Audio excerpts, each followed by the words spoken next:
Hello guys, আজকে আসলাম লেচু বাগানে। এই যে আমার পিছনে লেচু আছে, আমি ধরে রেখেছি।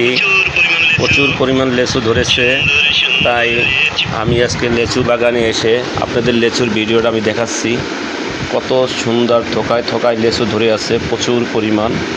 তা আশা করি সবার ভালো লাগবে লেচুর ভিডিওটা দেখে। একটু আমি দেখাচ্ছি আপনাদেরকে, দেখতে থাকেন। আর কত একা একা দেখবো, তাই চিন্তা করলাম আমার দর্শক বন্ধুদেরকেও কিছুটা লেচুর অঙ্কটা দেখাই। এবার ভালো ফলন হয়েছে লেচুর, খুব চমৎকার অসাধারণ লেচু।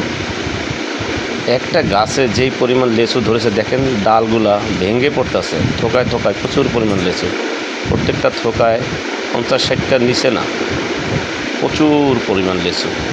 তার লেচুগুলো যদি একটু বড় হতো তাহলে আমি খাইয়ে আপনাদেরকে দেখাইতে পারতাম।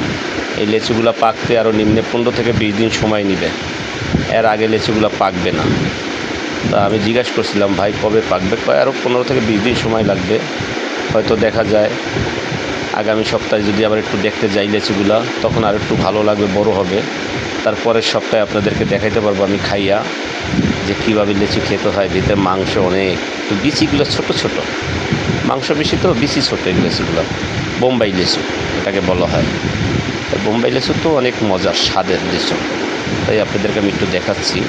প্রচুর পরিমাণ লেচু ধরছে, আপনারাও দেখেন।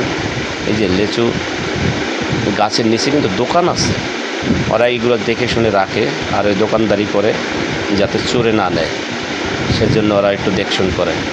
কারণ নিজস্ব বাগানের দোকান তো, ওরাই দেখশন করে রাখে, সেজন্য ওদেরকে আবার আলাদা বেতন দিতে হয়। না হয়তো চোরে আইসা আক্রমণ করে সব খেয়ে ফেলায়, নিয়ে যায়।